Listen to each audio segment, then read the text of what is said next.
नमस्कार दोस्तों, आइए यूपीएससी हिंदी साहित्य ऑप्शनल का यह प्रश्न देखते हैं। प्रश्न हमारा दिया है, प्रगतिशील चेतना की दृष्टि से नाथ साहित्य पर विचार करते हुए उसका साहित्यिक महत्व बताइए। ठीक है, तो आपको पता है आपको इस साइड और इस साइड नहीं लिखना होता है, आपको अपना उत्तर बीच में ही लिखना होता है।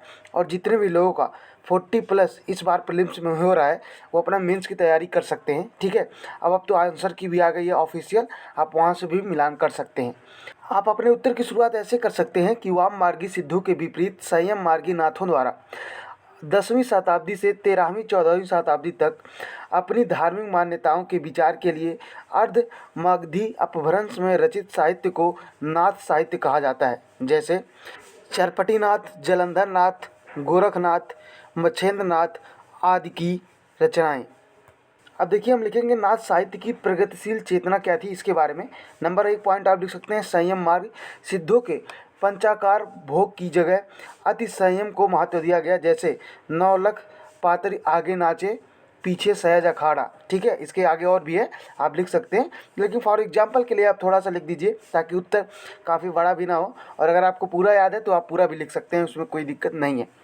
दूसरा आप लिख सकते हैं, धार्मिक आडंबरों पर प्रगतिशील चोट। जैसे तत्कालीन समाज में व्याप्त आडंबर पर चोट सुधार की गई की दृष्टि प्रदान की गई। जैसे जय मण पवन संचरई रवि शशि नखन, ये सब आप लिख सकते हैं।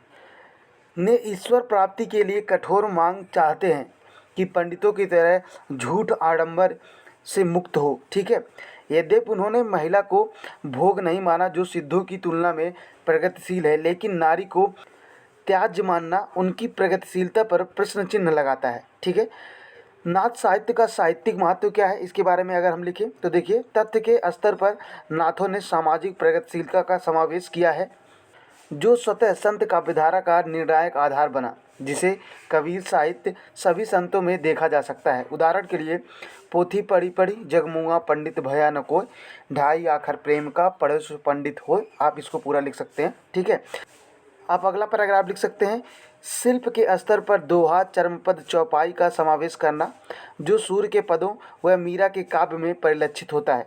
भाषाओं में खड़ी बोली का आरंभ विकास व ब्रज को रूप प्रदान किया गया। जैसे 9 लख पातरी आगे नाचे पीछे सहज अखाड़ा, ऐसो मूल्य जोगी जिए अंतरी बसे भंडारा। ठीक है, इसके अलावा आप लिख सकते हैं, इसमें देखिए 9 शब्द जो आया है वो खड़ी बोली का है, बसें खेलें जो है ब्रज भाषा का है। ठीक है, अब आप छोटा सा निष्कर्ष लिख दीजिए, वस्तुतः कबीर का व्यक्तित्व भी अखंडता व अनियमितता अनाथ बोध का ही परिणाम है। Thank you so much for watching this lecture. और जितने भी लोगों का 40+ हो रहा है वो मेंस की तैयारी कर दें। Thank you so much.